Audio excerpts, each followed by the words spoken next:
On the morning of April 16, 1746, roughly 5,000 men stood on a stretch of moorland near Inverness, knowing they were about to die. Across the field, 9,000 soldiers waited in perfect lines, their muskets loaded, their artillery aimed, their discipline absolute. In less than 1 hour, the fate of Scotland would be decided.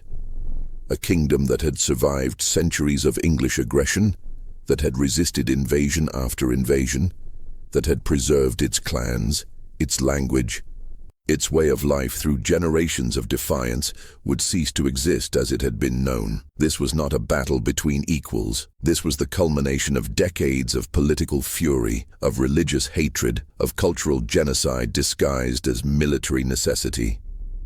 One side represented the future, centralized power, Protestant certainty, the cold efficiency of the modern state. The other represented the past, clan loyalty, Catholic dreams, a social order built on kinship rather than law. And the past, no matter how fiercely it fought, was about to be obliterated. What happened on this moor would not just determine who controlled Scotland. It would determine whether Scotland, as its people had known it for centuries, would be permitted to exist at all. The man who commanded the army that would carry out this destruction was 24 years old, the son of a king, and he would earn a nickname that would outlive every victory he ever achieved: the Butcher of Culloden. The GI. Wind that morning was cold and wet, carrying the smell of peat smoke and rain across Culloden Moor, cutting through the threadbare plaids of men who had not eaten properly in days. The ground was soft, treacherous, waterlogged from weeks of Scottish weather, the kind of terrain that turned every step into effort, that made running nearly impossible, that seemed designed to betray anyone foolish enough to fight there. Visibility was poor. Thick clouds hung low over the Highlands,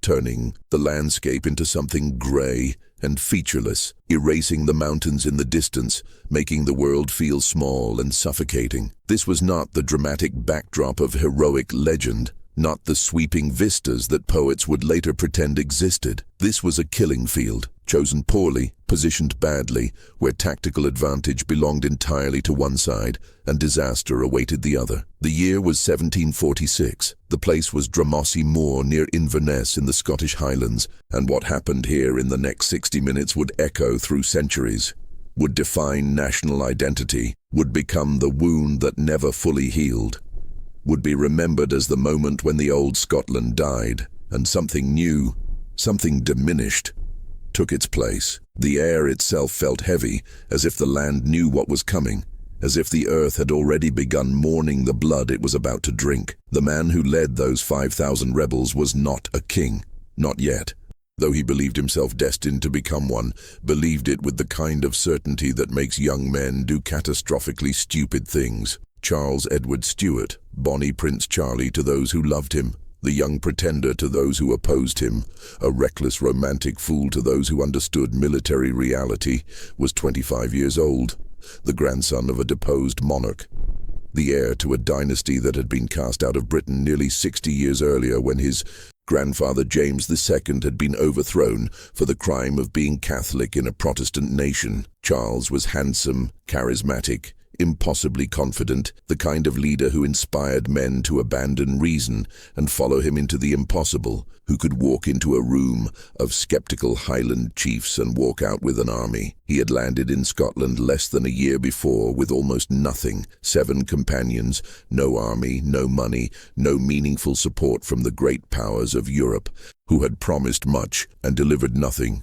And yet he had raised the clans of the Highlands, had taken Edinburgh without firing a shot, had won stunning victories at Prestonpans and Falkirk, had marched his army to within 200 kilometers of London itself. For a brief, shining moment in December 1745, it seemed he might actually succeed, that this young prince with his borrowed corps and ragtag army might actually overthrow the Hanoverian dynasty and restore the Stuarts to the throne of Britain. History bent around him. Just for an instant, the impossible became plausible, and then reality reasserted itself with crushing force. Now, 4 months later, exhausted, underfed, outnumbered nearly 2 to 1, his army reduced by desertion and disease, standing on the worst possible ground facing an enemy specifically trained to destroy them. Charles Edward Stuart was about to learn what happens when romanticism collides with professional military power. Arrayed against him was not just an army, but the entire weight of the British state, the accumulated resources of an empire that would not tolerate rebellion, that could not afford to show mercy, that understood this was not just another battle, but a reckoning that had been building for decades. The Hanoverian dynasty that had replaced the Stuarts in 1714 had no intention of losing their throne to some Catholic upstart who showed up speaking French and claiming divine right. King George II, who barely spoke English himself, had sent his favorite son, Prince William Augustus, Duke of Cumberland, to crush this rebellion once and for all, to make an example so brutal that no one would ever dare raise the Stuart standard again. Cumberland was 24 years old, younger than Charles, but he was everything the Jacobite prince was not: methodical, ruthless, unburdened by romantic notions, a commander who understood that wars are won not through charisma or faith in destiny, but through discipline, superior firepower, and the willingness to do whatever violence is necessary to achieve your objective. He had studied the Highland way of war, had analyzed every defeat the British army had suffered at the hands of clansmen, had trained his regiment specifically to counter the terrifying Highland charge that had broken so many English lines in the past.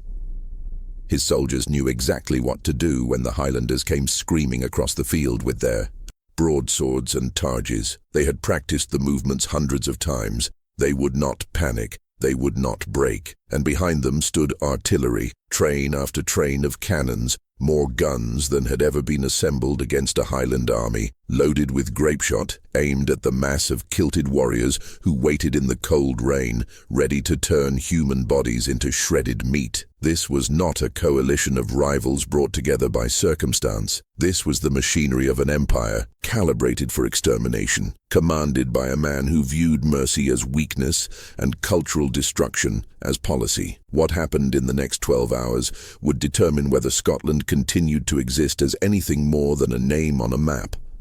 Whether the clans would retain any semblance of their power, whether the Highland way of life, ancient, rooted in kinship and tradition, would survive into the modern world.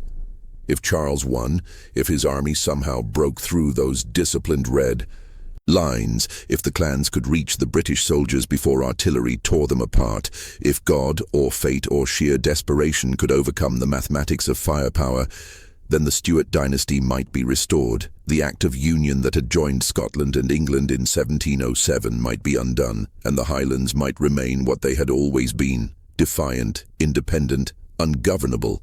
But if he lost, when he lost, because every military professional who looked at the situation knew the outcome was already decided, then something far worse than defeat awaited. This was not a war where the losing side would be allowed to retreat and regroup, where gentlemanly conventions would apply, where surrender meant captivity and eventual exchange. Cumberland had made it clear to his officers there would be no quarter given, no mercy shown, no prisoners taken unless absolutely necessary for intelligence purposes. The clans would be hunted like animals. The wounded would be finished where they lay. The culture itself would be erased through legislation backed by bayonets. The very idea of Highland Scotland as an independent, defiant entity would be obliterated so thoroughly that future generations would barely remember it had existed. The stakes were not tactical or even strategic. They were existential, and everyone on that field knew it, could feel it in their bones, understood that this was not just another battle in a long war, but the final confrontation between two incompatible visions of what Britain would be. To understand how it came to this, how 5,000 desperate men ended up standing on a muddy moor waiting to be slaughtered, you have to go back 58 years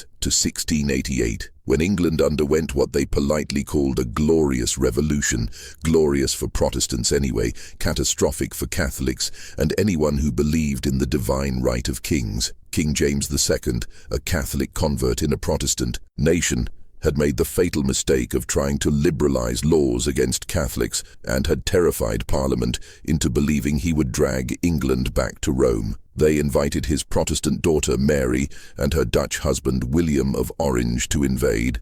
and James, abandoned by his own army, fled to France without a fight. He never stopped believing the throne was his by right, never accepted that his subjects had any authority to remove him, and he spent the rest of his life plotting his return. His son James Francis Edward Stuart, the Old Pretender, continued the cause, and his grandson Charles Edward Stuart inherited both the claim and the obsession. These were the Jacobites, from the Latin Jacobus meaning James, and for decades they represented the great threat to British stability, the Catholic nightmare that haunted Protestant sleep, the perpetual reminder that the settlement of 1688 had never been fully accepted. Meanwhile, Scotland had been politically absorbed into Britain through the Act of Union in 1707, a decision driven more by English economic pressure and Scottish bankruptcy than by any genuine desire for unity. The Darien scheme, Scotland's attempt to establish a colony in Panama, had been an absolute disaster, bankrupting much of the Scottish nobility and leaving them vulnerable to English bribes.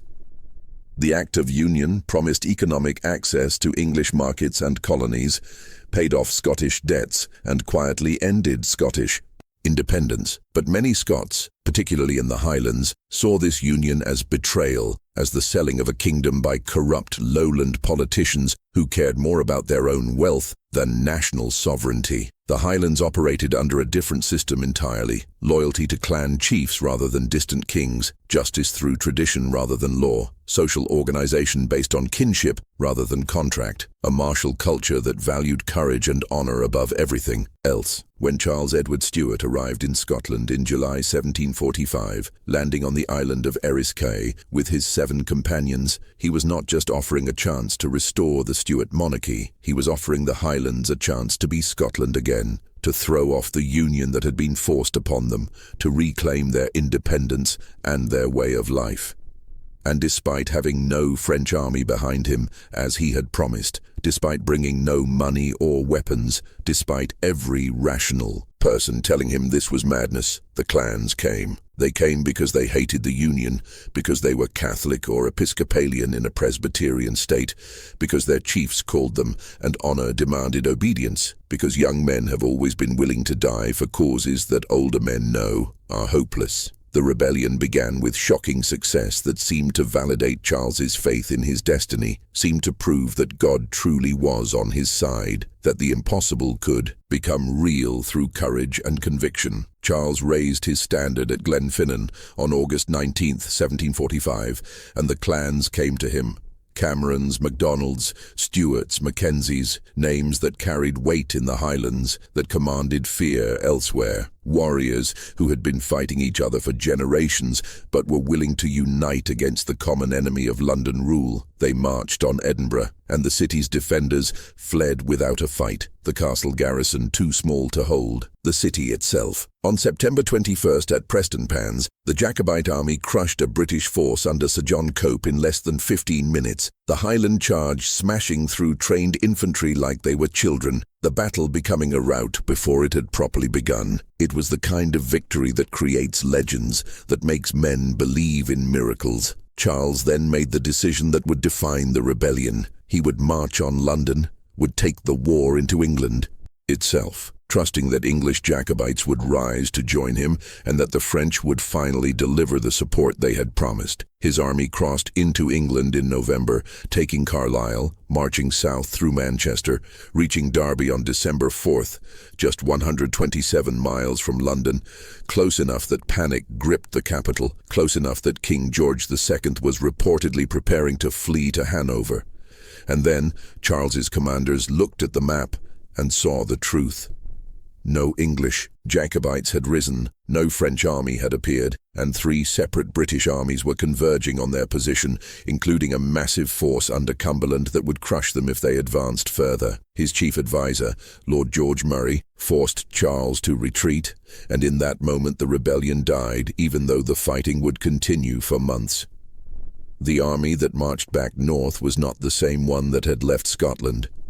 Men deserted in the night, slipping away to their glens, sensing the doom that was coming. Food ran out. The Highlands in winter could barely feed their own people, much less an army. Disease spread through the camps. Morale collapsed as victory turned to survival, as the great cause became a desperate attempt to avoid annihilation. They won another battle at Falkirk in January 1746, but it was a confused, costly affair that solved nothing. Cumberland's professional army was still coming, still growing, still training, specifically to destroy them. By April, when the two armies finally met at Culloden, the Jacobites were already beaten. They just didn't know it yet, and they were not facing a single enemy, not just the British army, but something far more encompassing and implacable. They were facing the accumulated rage of everyone who had ever been threatened by Highland rebellion, everyone who had ever lost something to Stuart ambitions, everyone who had built their future on the Hanoverian settlement and would not permit it to be undone. The Lowland Scots, who saw the Highlanders as barbarians who gave Scotland a bad name and made civilization impossible. The English, who remembered centuries of border raids,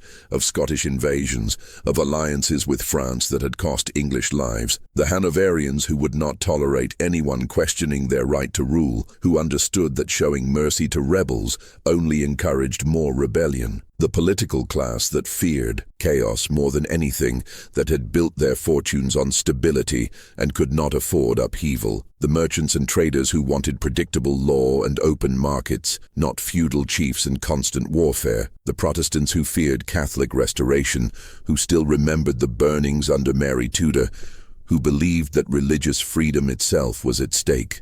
The army officers who had suffered humiliation at Prestonpans and Falkirk and wanted revenge, who needed to prove that British regulars could defeat Highland warriors. Cumberland did not command just an army. He commanded a consensus, a coalition of interests that had decided the Highlands must be pacified, that the clans must be broken, that this way of life must end, that Scotland must be fully integrated into Britain, whether it wanted to be or not. Every soldier in those red lines believed he was fighting not just a battle but a final reckoning, a civilizational struggle between order and chaos, modernity and backwardness, law and savagery. They had been told the Highlanders were little better than animals, that they raped and murdered wherever they went, that they would destroy everything decent if allowed to win, and many of them believed it. This was the largest force ever assembled to crush a Highland rising, and Cumberland had spent months preparing it for exactly this moment. 9,000 men in total, including cavalry and artillery, professional soldiers who had fought in Flanders against the French, who knew their business, who would not break under pressure.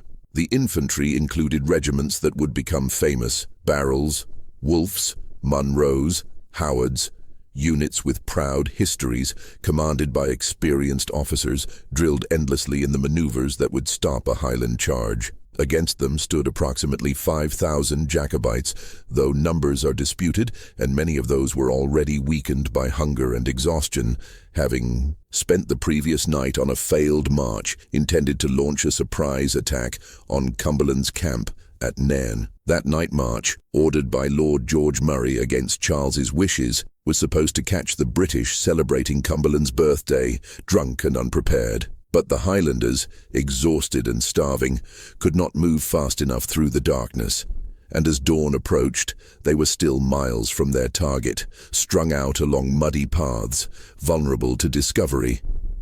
Murray called off the attack, and the army trudged back to Culloden, arriving at dawn with no sleep, no food, and no hope. Many men simply collapsed and slept where they fell. Charles's commanders begged him not to fight on Culloden Moor, pleaded with him to retreat into the mountains where the terrain would favor them, where they could fight the kind of guerrilla campaign that had frustrated English armies for centuries.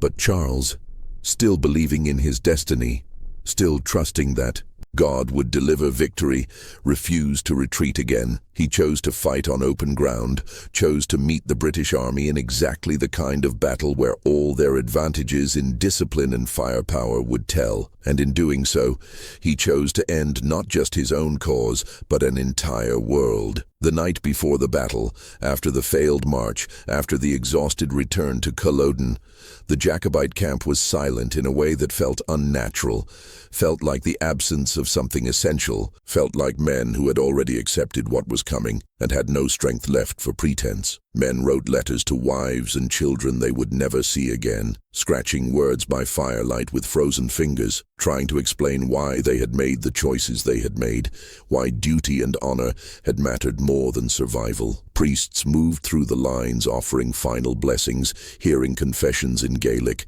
the old language of the Highlands that most English speakers could not understand, administering communion to men who knelt in the mud. Some soldiers prayed quietly, whispering to saints and to God, asking not for victory, but for courage, for the strength to die well, for their families to be protected after they were gone. Others simply sat staring at the fires, wrapped in plaids that were more holes than cloth, beyond exhaustion, beyond fear, existing in that strange calm that comes when you know death is inevitable and there is nothing left to do but wait for it. There was no bravado, no songs of glory, no boastful talk of what they would do to the redcoats, just the terrible, heavy knowledge that they were about to walk into cannon fire, that many of them would not see the sun set again, that this was the end of something far larger than themselves, far older than any of them, something that connected them to their ancestors and their land in ways that the English with their contracts and laws could never understand. The calm before Culloden was not peaceful. It was the silence of men accepting their own deaths, of warriors preparing to die the only honorable way they knew how, on their feet, weapons in hand, charging toward the enemy rather than running away. For Highlanders, how you died mattered more than whether you died, and they would die as their fathers had died, as their grandfathers had died, in the old way, even though the world had changed around them and the old way no longer worked. When dawn came on April 16th, the Jacobite army formed their lines on Culloden Moor, and even forming those lines became a source of bitter conflict that would haunt the battle. The right wing of a Highland army was the position of honor, traditionally held by Clan Donald, the MacDonalds in their various branches, who had held that position at Bannockburn 400 years earlier, when Robert the Bruce had defeated the English. But Lord George Murray gave the right wing to his own clan, the Towers, Murrays and Athelmen, and assigned the MacDonalds to the left, an insult so profound that many MacDonald warriors stood in their positions seething with rage, their honor violated, their ancient rights stripped away by political maneuvering. This was not a minor matter of protocol. In Highland culture, honor and precedent mattered more than life itself, and the MacDonalds knew they were being disrespected. That anger would matter when the time came to charge. The Jacobite centre was held by Camerons, Stuarts of Appin, Frasers, Macintoshes and Macleans, the core of the Highland army, tough veterans who had won at Prestonpans and Falkirk. On the right, Murray's Atholmen and other units. Behind them, a small cavalry force and 2 lines of reserve troops that would never be committed. The whole army was stretched thin, trying to match the length of Cumberland's line, creating gaps that would prove fatal. And in front of them, across roughly 400 yards of open moorland, stood the British Army in perfect formation. Cumberland's deployment was textbook professional military science. His front line consisted of 6 infantry regiments, Barrels, Munros, and the Royal Scots on the left, Prices, Cholmondeley's and the Royal in the centre, Wolfes, Ligoniers, Sempills, Blighs, Flemings and Howards, extending to the right, approximately 1,500 men per regiment, standing 3 ranks deep, with every soldier knowing exactly what his role would be when the Highlanders charged. Behind the infantry were dragoons, cavalry units under Lieutenant General Hawley, the man who had been humiliated at Falkirk and wanted revenge. And then, the real killing instruments. Artillery batteries positioned all along the line, commanded by Colonel Belford, including the infamous Cohorn mortars that could throw exploding shells in high arcs, and heavier cannon loaded with grape shot. Canvas bags filled with metal balls that turned cannons into giant shotguns capable of shredding dozens of men with a single blast. Cumberland had personally overseen their placement, had calculated fields of fire, had ensured that no part of the battlefield would be safe from his guns. This was not an army positioned to defend itself and hope for the best. This was an army positioned to destroy everything in front of it with industrial efficiency. The battle began not with the clash of armies, but with thunder that split the cold, morning air and announced that this would not be the kind of fight the Highlanders were used to. Cumberland's artillery opened fire at approximately 1 p.m. before the Jacobites could even begin their charge. And the effect was catastrophic beyond anything most of those warriors had ever experienced. The cannons, firing from less than 500 yards, could not miss. Grapeshot, those canvas bags filled with metal balls, nails, fragments of chain, exploded across the Jacobite lines, each shot cutting swaths through the tightly packed formations. Men fell in groups, bodies torn apart, limbs severed, screams lost in the roar of continuous cannon fire. The Highland army, trained to rush forward and close with the enemy, to engage in the brutal hand-to-hand combat where their courage and ferocity gave them advantage, was forced to stand still and endure because the ground between the armies was soft and muddy, because they were waiting for orders that didn't come, because Charles and his commanders were paralyzed by indecision even as their army was being destroyed. They waited. They died, and with every passing minute, with every blast of grapeshot that tore through their ranks, more of them realized they were not in a battle. They were in a slaughter, a massacre, an execution where they had been positioned to die. The Jacobite artillery tried to respond, but they had only a handful of guns, poorly supplied with ammunition, manned by French and Irish gunners who could not match the British rate of fire. Their shots landed mostly short or wide, doing almost nothing to the disciplined British lines, while Cumberland's guns kept firing, kept killing, kept reducing the Highland army one shredded body at a time. For perhaps 20 minutes, though it felt like hours to the men enduring it, the Jacobites stood under this bombardment, watching their companions die, feeling the wet spray of blood from men standing next to them, listening to the screams of the wounded and the continuous thunder of British artillery, and nothing they could do would stop it. Some men tried to take cover, lying flat on the muddy ground, but grapeshot travels low and parallel to the earth and cuts you down whether you're standing or prone. Others looked desperately to their commanders for orders,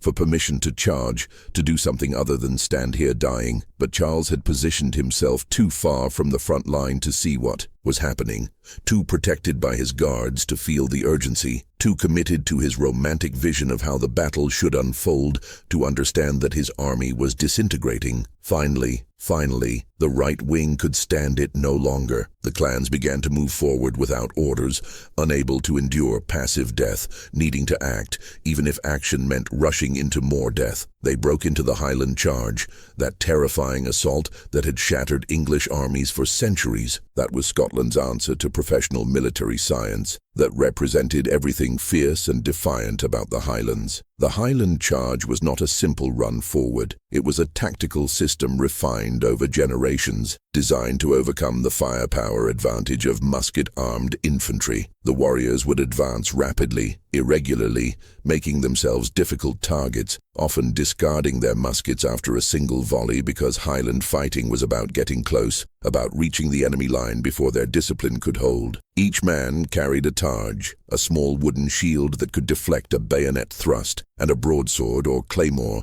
weapons designed for close-quarters savagery. The charge relied on speed, momentum, terror, the psychological effect of hundreds of screaming warriors rushing at you, the chaos that would break formation and turn a disciplined line into panicked individuals. It had worked at Prestonpans because the British had never seen anything like it and had broken and run. It had worked at Falkirk because the terrain and weather had disrupted British deployments. But Cumberland's army had trained specifically for this moment. His infantry had practiced a new technique. Instead of each soldier fighting the man directly in front of him, they would attack the man to their right, where the Highlanders' targe could not protect him. This simple tactical innovation, multiplied across the entire line, would prove devastating. The The Jacobite right wing charged first, the Athelmen, the Camerons, the Stuarts of Appin, warriors who had won glory at previous battles, who believed in their ability to break any enemy line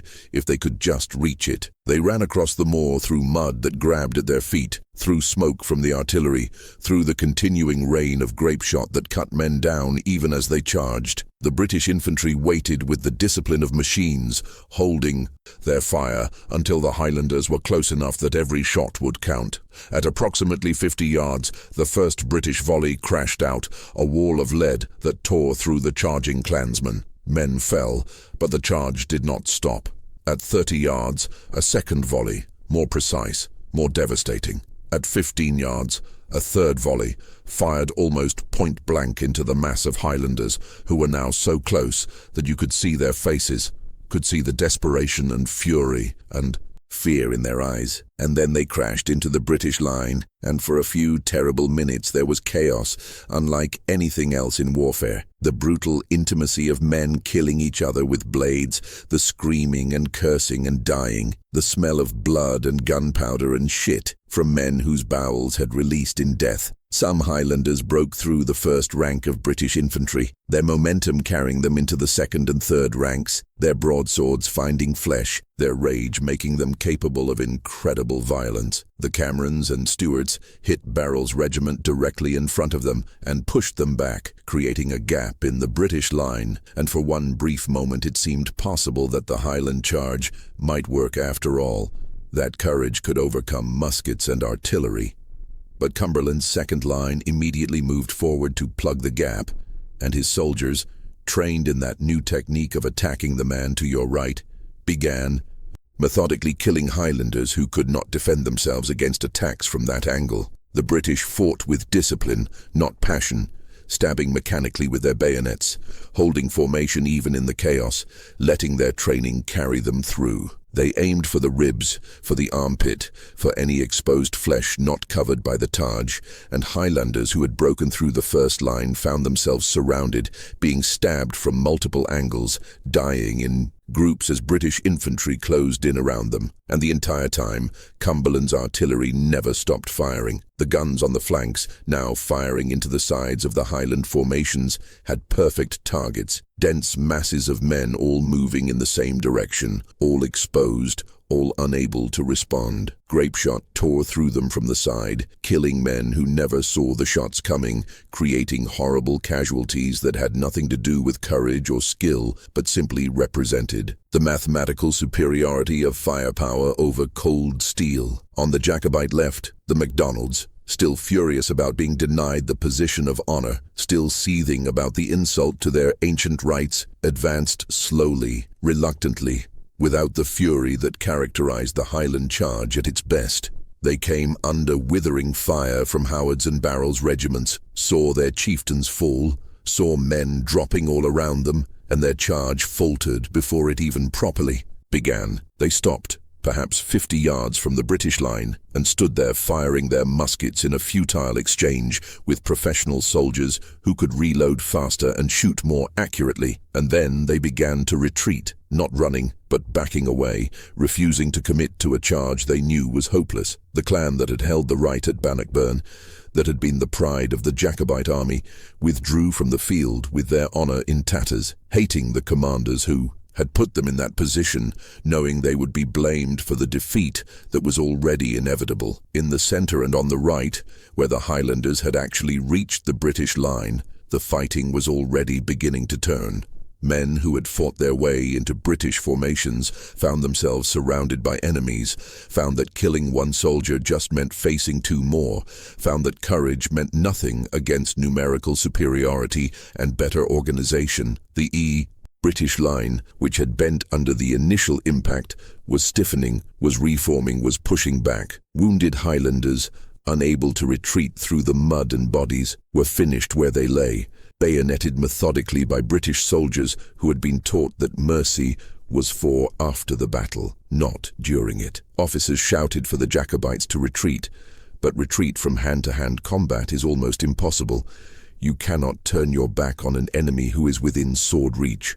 without being killed. So they tried to pull back step by step, fighting as they went, and they died in terrible numbers. And then it turned, not because of tactics or strategy, but because of exhaustion and terror, and the simple realization that this was lost, that nothing they could do would change the outcome, that staying meant dying for no purpose. The Jacobite line, what remained of it, what had not already been killed or wounded, began to collapse. Not an organized retreat with covering forces and tactical withdrawals, a rout, a panicked flight, men turning and running for their lives, throwing away weapons to move faster, abandoning wounded comrades, thinking only of escape. Officers tried to rally them, screaming orders that no one listened to. But there was nothing left to rally. The army had broken, and Cumberland, watching from his position on horseback, calm and professional, gave the order he had been waiting to give since the battle began. Release the cavalry. Lieutenant General Hawley's dragoons, the cavalry units that had been held in reserve, were unleashed like hunting dogs after prey. They pursued the fleeing Highlanders across the moor, cutting them down as they ran, showing no mercy, giving no quarter, treating the chase like sport. Wounded men trying to crawl to safety were trampled or sabred. Groups of Jacobites who tried to stand and fight back were ridden down and slaughtered. The pursuit continued for miles, spreading across the Highland countryside, turning into a massacre that had nothing to do with military necessity and everything to do with revenge and ethnic hatred. British cavalry found Jacobite stragglers in glens and cottages and killed them without trial, without question, sometimes burning the buildings with people still inside. Wounded Jacobites on the battlefield were bayoneted where they lay, on Cumberland's explicit orders that no quarter should be given. The British soldiers, told for months that the Highlanders were savages who deserved no mercy, carried out those orders with enthusiasm. This was not war anymore, not in any recognizable sense. It was extermination, genocide, the systematic murder of men who had already been defeated and posed no threat. The battlefield afterward looked like a vision of hell, bodies piled in places where the artillery had concentrated its fire, stacked 2 and 3 deep, limbs tangled together, blood soaking into the muddy ground. The wounded, and there were hundreds of wounded, lay where they had fallen, crying for water, for help, for death. Many of them would get only the last. British soldiers moved across the field, finishing the wounded, bayoneting men who begged for mercy, shooting officers who tried to surrender. The few Jacobite prisoners who were taken were treated as traitors rather than prisoners of war, stripped of their possessions, beaten, left to die of their wounds. The British army lost. Fewer than 300 men killed and wounded. The Jacobites lost over 1,500 dead on the field, and that number did not include those who would be hunted down and killed in the days and weeks that followed, those who would die of wounds in hiding, those who would be captured and executed after show trials, and that number included the bodies of the men who had stayed hidden during the whole battle. The imbalance was so lopsided, it barely qualified as a battle. It was a massacre enabled by superior firepower and tactical innovation, a demonstration of what happens when a traditional warrior culture meets modern military organization. Charles Edward Stuart, the prince who had promised his followers that God would deliver them victory, that destiny was on their side, that courage alone could overcome any odds, fled the battlefield before the fighting even properly ended. Seeing the collapse, seeing his army disintegrating, he was led away by his guards, while men who had followed him loyally were being slaughtered. He would spend the next 5 months on the run through the Highlands, dodging British patrols, hiding in caves and cottages, depending on the loyalty of people who had every reason to betray him, given the enormous bounty the British offered for his capture. His escape became legendary, aided by Flora MacDonald and others, disguised as a woman, smuggling himself across to the Isle of Skye and eventually to France. But the romanticism of that escape cannot hide the essential cowardice of his flight from Culloden. He abandoned his army. He saved himself while men who had trusted him died. He would live another 42 years in exile, drinking himself toward irrelevance, never returning to Scotland, never achieving anything else of note, becoming a cautionary tale about the danger of believing in your own propaganda. The men who had died for him never got the luxury of escape.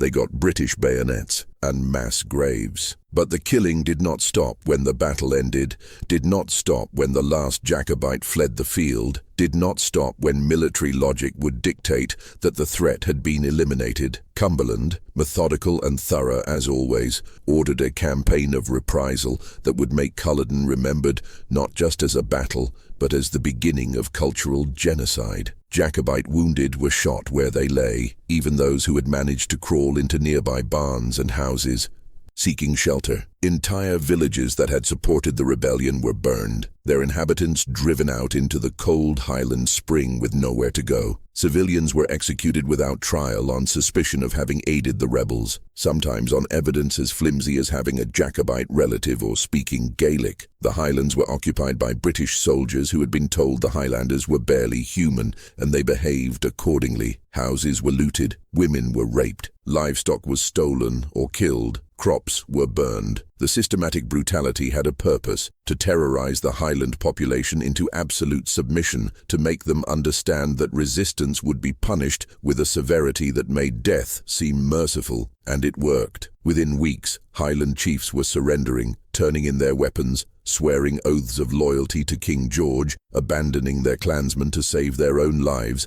and what remained of their property. But the British government was not satisfied with military victory and immediate reprisal. They wanted permanent solutions, wanted to ensure that the Highlands could never again serve as a base for rebellion, never again threaten the stability of Britain. Parliament passed the Act of Proscription in 1746, legislation designed explicitly to destroy Highland culture. The wearing of tartan and kilts, the traditional Highland dress that marked clan identity, was made illegal, punishable by imprisonment for first offence, transportation to the colonies for a second. The bearing of arms, which had been central to Highland culture for centuries, was forbidden. The hereditary jurisdictions of clan chiefs, their legal authority over their people, were abolished, stripping them of the power that had made them leaders and reducing them to landlords under British law. The Gaelic language, spoken in the Highlands for over 1,000 years, was suppressed through policy, if not explicit law. Gaelic schools were closed, English was mandated for official business, children were punished for speaking their native language. The Episcopal and Catholic churches that had supported the Jacobite cause were persecuted, their clergy hunted, their services banned. This was not just punishing rebels, this was cultural annihilation, the deliberate erasure of a way of life that the British government viewed as incompatible with modern civilization. The effects were catastrophic and permanent. Within a generation,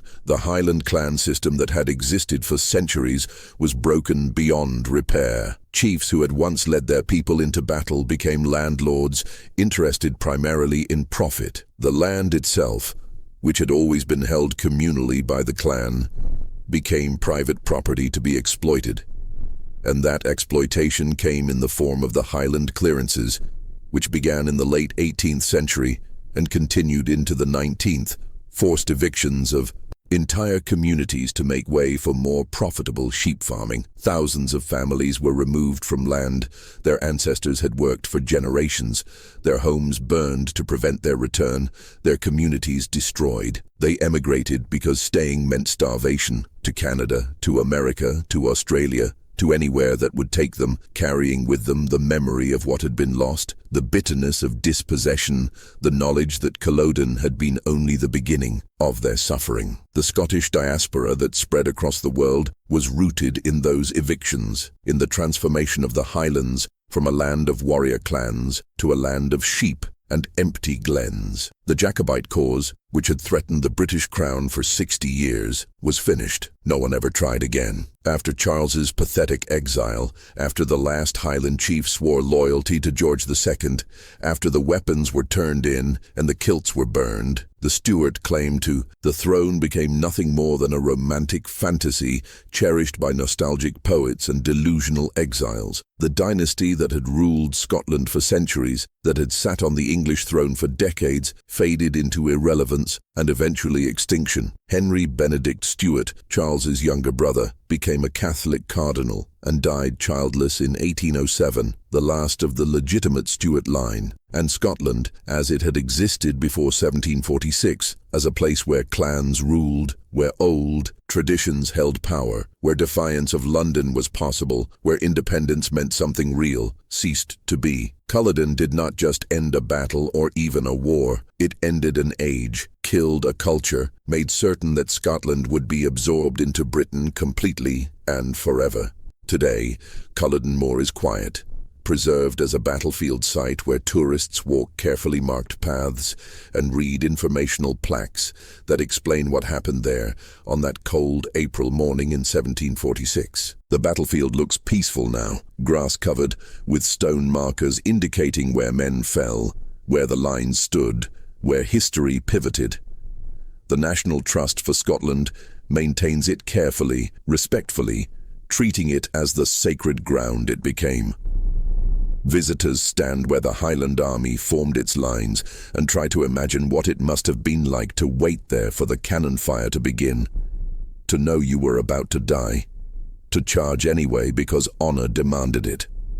They walk the ground where the British line stood and picture the disciplined volleys, the methodical killing, the professional efficiency of industrial-scale violence. But the silence there is not peaceful. Not truly, it is haunted, because what happened on that field was not just a military defeat, not just the end of a rebellion, not just another battle in Britain's long history of putting down upstarts and rebels. It was the moment when an entire people were told their way of life was no longer permitted to exist, when cultural survival became impossible, when the future was decided by men who believed that some cultures deserved to live and others needed to die. The echoes of that morning in April 1746 never fully faded. They are still heard in Scotland's literature, its music, its politics, in the perpetual tension between Scottish identity and British nationalism, in the independence movements that periodically surge and recede. Culloden is the wound that shaped a nation, the trauma that defined a people, the defeat that somehow became central to how Scotland sees itself.